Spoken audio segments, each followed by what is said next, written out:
What's up, everybody? It's Soren Baker here on Unique Access Entertainment. As always, please hit that subscribe button. It's right down there and it's free.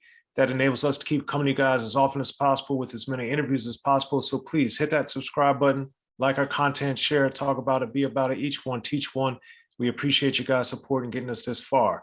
Now, today we have the honor and the privilege of being joined by someone I've been listening to for a long, long time and very much looking forward to this. Nikki D, thank you for coming through. No, absolutely. Thank you. Thank you for having me. I mean, like we were saying earlier, it's weird that we've never even connected until now. I know. It's many years in the making. So, right. Listening to you from afar, and then as I start to understand a little bit of your story, I was always trying to figure out where you were from, because I didn't understand you were originally from LA. So, I will. I'm sorry, I didn't mean to cut you off, because it's always everybody's question. Like, where are you from? So I'm born and raised in Newark, New Jersey. Okay. I'm from the bricks. I'm from the Red Man town, the Naughty by Nature town, the Queen Latifah town. You know, I'm from Jersey. Young age, early teens, moving out to LA. My mom just decided to just move us out to LA because Newark was as crazy as it is now, was getting there. And now it's off the chain, but my mother wanted us to move to LA just to get, like, you know, a better quality of life. What year was that approximately? That was like around 82. Okay. Maybe 81, so 81, 82, somewhere around there. Yeah, and we moved out to LA because I know I was just starting high school. So the next year I would be in high school.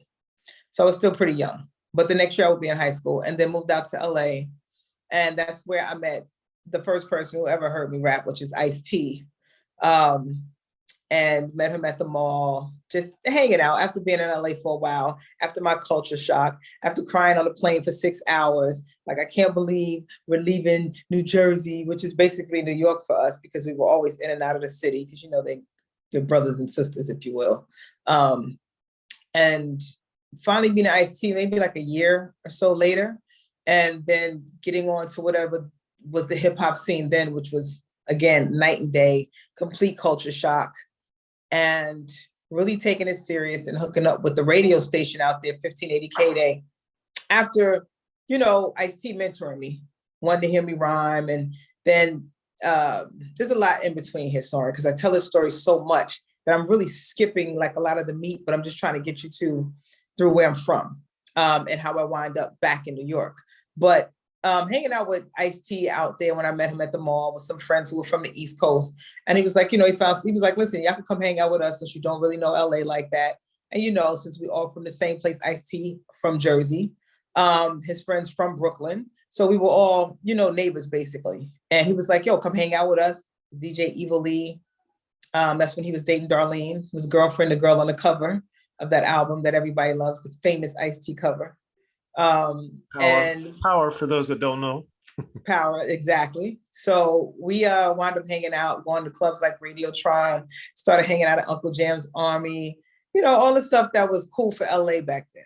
So that being, before you keep going, the thing I think it's very important to understand, or not for you, but for the people watching to understand, is the huge difference of the sound, the style, the attitude of everything going from New Jersey, New York to LA in this early to mid 1980s era, because with break-in and all the different things Ice-T was known for, he hadn't even done 6 in the Morning, hasn't even happened yet. He had Cold Wind Madness and those type of records. Yeah, absolutely. The scene where hip hop is concerned is like night and day. You get out there and it's funny because you would hear a hip hop record, like if you heard I Need a Beat or Rock the Bells, right? It would be, I need a beat at like 113 beats per minute. And that's pretty fast for I Need a Beat, which is probably more like 80 something beats or 90 per minute. If anybody's familiar with, you know, sorry, got a message there. If anybody's familiar with beats, if you will, and the speed of them all. So hearing I Need a Beat, like instead of it going, I need a beat, it was more like, I need a beat.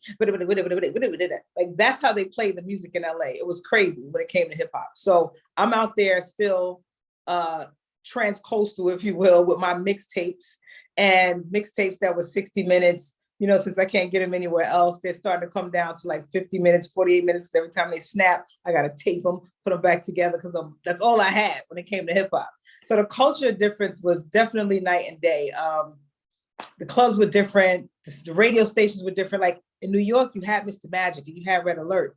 In LA, you didn't have any of that. You had 1580 KDay, which was an AM station, which is the radio station I started to hang out around because they were the only station that was doing hip hop. So I started doing all the free promo shows and just starting to get used to the community out there. I mean, I did shows with Ice Cube back then. We're doing free shows. I did shows with the Wrecking Crew, which was Dr. Dre and them's crew beforehand when they were doing like, I guess a little R&B-ish, kind of like Phil, you know what I mean? It was a band. The turn off the lights era, or yeah. Are you talking surgery era?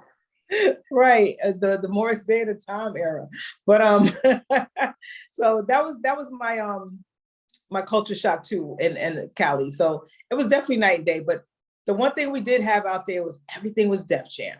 We had the Beastie Boys on the radio. We had Tila Rock on the radio. We had LL Cool J. We even had a little bit of the Treacherous Three. So we did get some Kumo D. We did get a little bit of Sequence. We had a little bit of hip hop out there, but it was so rare that, if you caught it on the radio, it was golden. Like, especially being from where I was from, So then how or what was your KDay affiliation then? Well, once Ice-T got me into rap, he's like, everybody else songs, let me hit you rhyme. So once he asked me to rap, I did a rap, went home and I wrote something. I was like, okay, Ice-T gonna hear me rhyme. And again, this is pre Ice-T, the big dog coming into, still having Rhyme Syndicate, which his own label back then.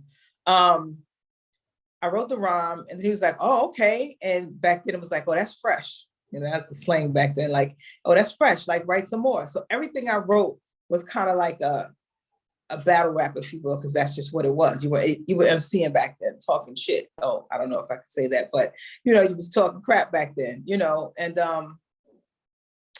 by the time I decided to take it serious, I said, you know what, let me hook up with KDay, because I met this young lady who was like, I work at the radio station. She became one of my best friends out there, Dawn, and she was like, you should come to the radio station. We do a lot of promo shows. So that's when I started getting down with KDay and started moving around with them. And ultimately, I wound up starting to open up shows for Ice-T. And there was a little bit of I like to say, a 6 degrees of separation between then and where I landed, because I opened up for Ice-T one night at this club called The Mix in LA. And on that bill was Houdini, Run DMC, and someone else. So here I am, trying to still keep my East Coast flow, my vibe, like trying to be, who I was and not lose that part of me, because you can lose that in LA. Easy, Very easy. You could lose that easy. So when the show came, Soren, I'm out trying to find a bomber jacket. Where's there a bomber jacket in Cali, right? So I went to Fox Hills. Good luck. There wasn't one. So I went to Fox Hills Mall, and which was the popular mall back then too. And I found a wool jacket it was a bomber style jacket, but it was a wool jacket, had like a little hood with a little fur on. I was like, that's my bomber jacket. And I opened up the show with that jacket. So the funny thing about opening for that club that night, the manager came to Ice-T and he says, hey, I like the girl that you have rapping, but she's very, very she curses a lot, but I like her. She's tough. That was Lyor Cohen. Really? He was running a club called The Mix.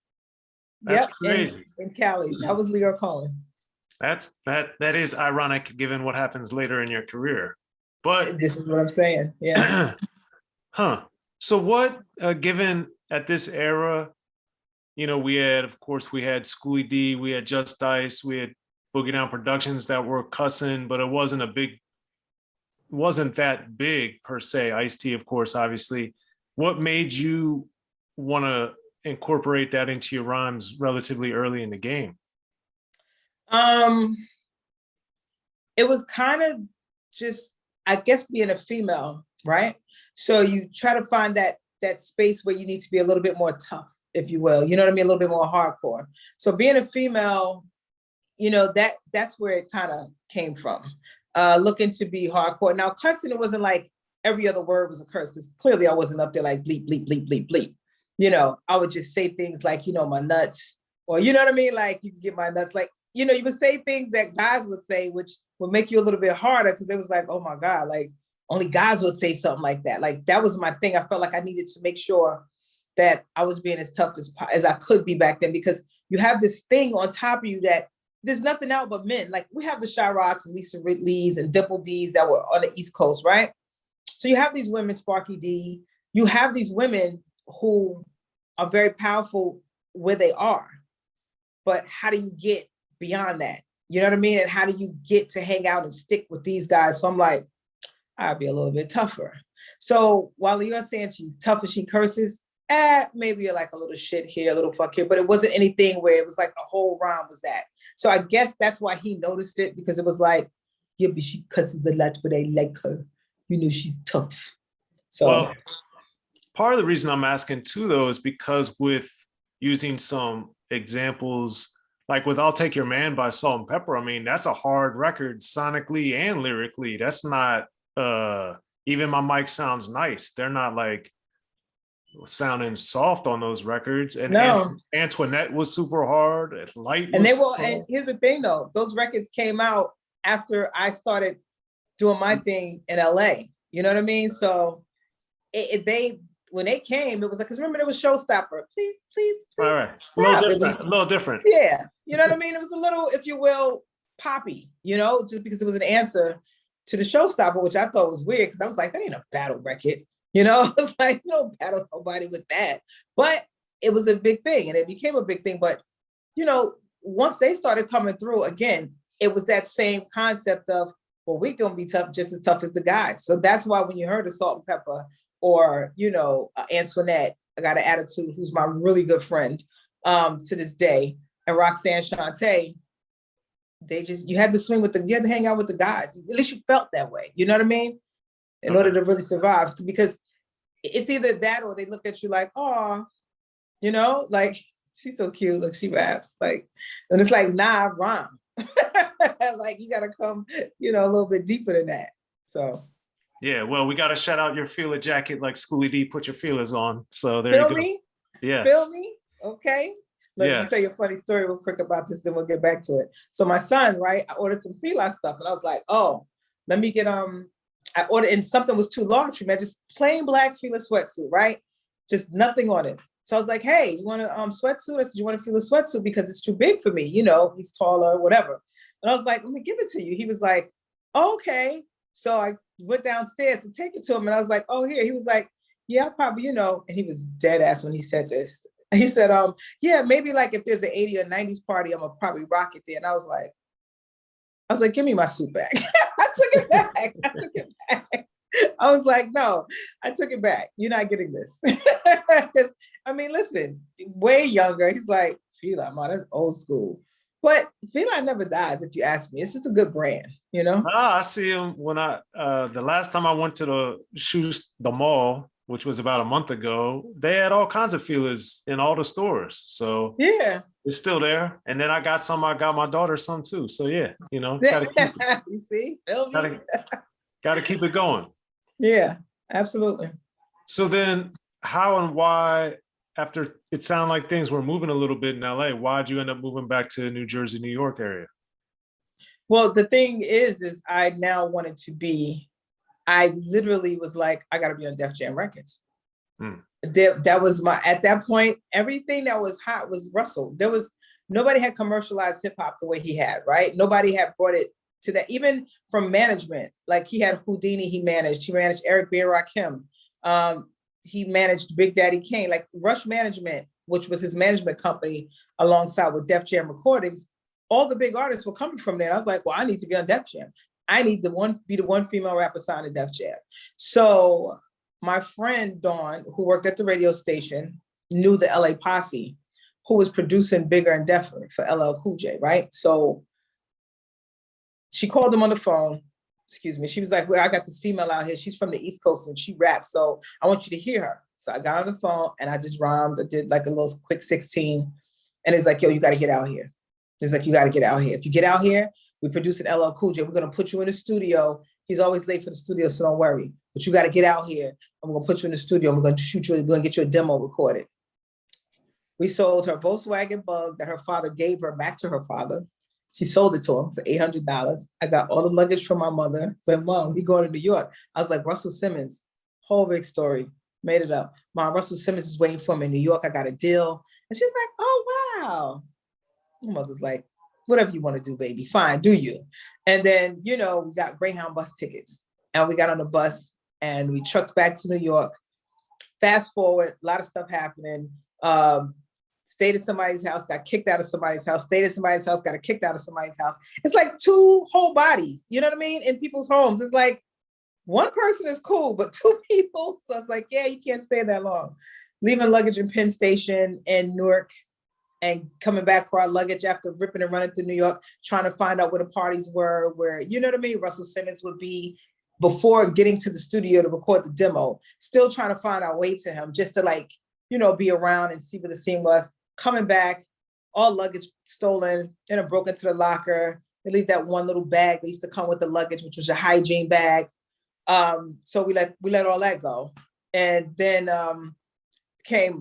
slept at the World Trade Center, like literally in front of the World Trade Center. This is how you know you homeless. And the homeless people are like, are you girls hungry? When the homeless people asking you if you want food, it's like, yeah, we jacked up. We messed up. This used to be a Burger King over there. So I used to always be over there and we used to just be over there hanging out. Like, it wasn't like for months. It was like, maybe a week or 2 or whatever. We would just keep going over there because, again, we were sleeping at a friend's house, but we would go back there and hang out because that's where the New Jersey path was. And we would go back and forth from my family's house where we could get that 1 night or 2 nights. And then we come back to New York, though, and still hang out with the LA posse, who they were renting some place where they couldn't have us like that either. So, I mean, we was going through a lot trying to get, just to that one place. So that's how I wound up back in New York. And finally, they was like, yo, we got a studio session tonight, the LA posse. And, we know Ty's going to be late, so just come through. So I got 2 hours out of that night and we cut 2 songs and we got the demo done. And they got it to Russell. And I mean, I'm fast forwarding just to get to, the deal, if you will. Fast forwarding all the way to, let's say now 4 or 5 months now later, 6 months almost. They get it. They get the demo to Russell. We did it. And then one day we all at their house chilling, but we broke. Nobody has no money. Like nobody got no job. Everybody's waiting to be a star. It's truly the starving artist mode back then. It's truly the hustle. It's the please listen to my demo mode. It's unlike now where you just upload a song from your computer and boom, you're on. And then, still you got to know how to market it. But back then it was definitely a direct connect. If you got in, you were in. So we're just waiting around. So we're in the house one day and we chilling. So they playing back the voicemail. Who has a phone with a voicemail on it today? Nobody, unless it's a cell phone. And who's really listening to their cell phone voicemails? Because you're texting, right? So all of this stuff is so nostalgic, but at the same time, we're like, okay, so we're in the house chilling, doing what we do, probably smoking some weed or something. And then we're playing back the messages. So they playing all the messages. And then it's like, yo, LA Posse, what's up? Yo, it's Russell. You gave me a demo of this girl, yo. I like this girl. I want to sign. I want to give her the same deal like y'all gave Breeze. And we was like, wait, what? Who, what? We was like, wait a minute, rewind that back. So basically, Russell said on the first message, the girl, I got the demo. I like her. She's dope. I want to sign her. I want to give her the same deal that I gave LA Breeze. So LA Breeze was also an artist that the LA Posse had. I don't know if you remember Breeze, but that was my guy. You remember he was so cool. LA, the young son of no one. Yes. Look at you. Very familiar with Breeze. Yes. Yeah, you better know. That's my guy, Morgan. So the second message was, oh, yeah. I heard her. She said her name like 15 times. I don't know why I didn't know. It's like, her name is Nikki D. I want to give her the same deal. Yo, we was gone. We was elated, right? So again, going back to the idea, we'd have no money. So we're all scraping up money to get like 2, 3, 40 ounces together to celebrate. So we could go to the store and get these 40 ounces of Old English and celebrate. So that's when it was like, oh shit, I got a deal. And I got what I came to New York for, which was to be a Def Jam, first female rapper on Def Jam. Be sure to check out The History of Gangster Rap by Soren Baker. He's official. History of Gangster Rap features exclusive interviews with Ice-T, Snoop Dogg, MC Ren, the D.O.C, and dozens of others. The History of Gangster Rap, a definitive look at how Los Angeles changed rap forever. In Los Angeles, the streets definitely set the tone of the hip-hop music. At 19, I got a $50,000 car. My whole angle always was, I'll be street, but I will always tell you the horrors that go along with this life. It would be penalties and casualties for just wearing the wrong color in somebody's neighborhood. And once gangster rap made it from the streets to the TV, the genre exploded. With Fab 5 on Yo MTV Raps with NWA. Yo MTV, it just catapulted us from being local heroes to national gangbang rappers. The History of Gangster Rap discusses it all from 1980 up till today. It's always gonna be shit happening in the streets. You know what I mean? So it's always gonna be something to talk about. The History of Gangster Rap in stores now.